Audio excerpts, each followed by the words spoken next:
Hi everyone, it's Cindy here at the Yogabodyelements studio and with Uptown Wellness Festival, and today we are interviewing our next guest lead for the Women's Circle Chicago April Circle, which is happening on Monday, April 14th from 6 p.m. to 7:30 p.m. And it's very helpful if you can pre-register. We do serve ceremonial cacao and offer tea, and that just helps us know how much to prepare for those who are going to be joining us for the circle.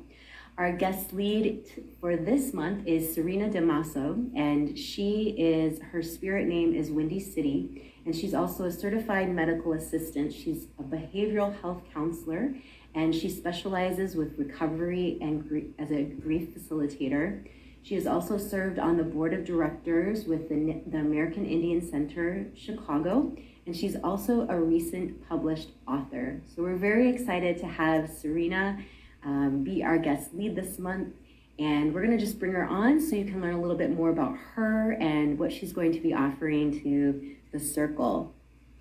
And if you are ever interested in being a guest lead, you can send us a message here, or you can also text the Wellness Center, and we would love to have that conversation with you.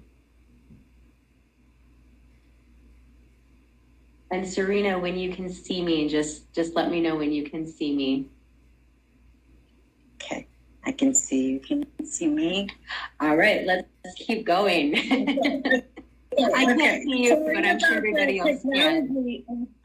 I'm just learning how to do all this stuff. I apologize. You're doing great. Thank you for taking time to be here, and also to just share a little bit more about who you are and what you're going to be offering to the circle this month.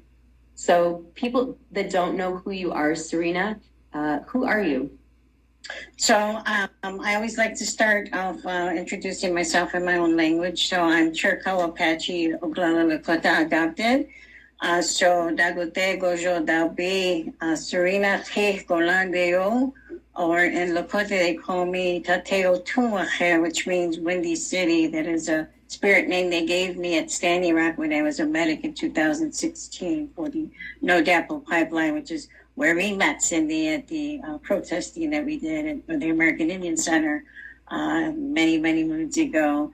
Again, I'm Chiricahua Apache and adopted Oglala Lakota. I got adopted by a Hunka Ceremony out at Standing Rock, and lived in Chicago, born and raised here in Chicago. And there's a lot of different things about me, but that's just the gist of it, who I am and where I'm from. And I'm coming to you live from Wilmington, Illinois, 77 miles south of Chicago.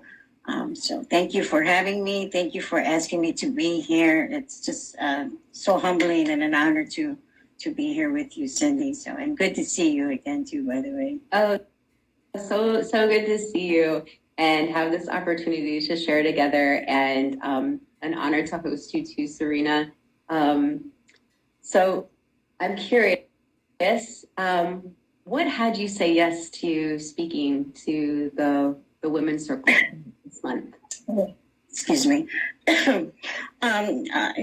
So since 2016, a lot of things have been happening. One, my sobriety and recovery journey. 2 years prior to being at Standing Rock, I lost my 24-year-old daughter who completed suicide. So I was trying to find myself and trying to focus on recovery and sobriety, and I didn't know how, and I didn't know where to start. And at that time, it was probably about 35 years that I was active in it.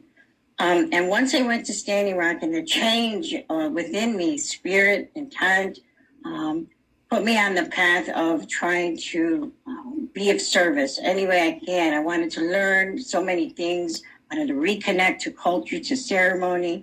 But that didn't happen until 4 years after my daughter passed. I had a major car accident. I demolished my truck, and I don't even know how I'm still here, but by the good creator. Obviously, there's work and a purpose for me to be here. And so the day that I was taken out of that car accident, I vowed to give my life to be of service, to healing, to my journey, to getting it right on the red road. And that just totally opened up so many doors once I surrendered and gave my will over to my Creator. Starting to learn about those things, learning and healing in my journey of the things that have happened to me in my life, which kept me in my addiction, understanding the pain and the grief of my daughter, still working through the process of all those unresolved issues led me down the path to where I'm at. And so now, as we are in 2025, not only do I teach these things that I've learned from elders or from my peers or from, family members or even just in passing when I go to gatherings and speak with other people. But my mission and my purpose is to bring awareness, to bring interconnection, a connection to one another, to talk about those things that nobody wants to talk about, those stigmas. Not just once a month, like domestic violence or suicide prevention or missing murdered Indigenous relatives.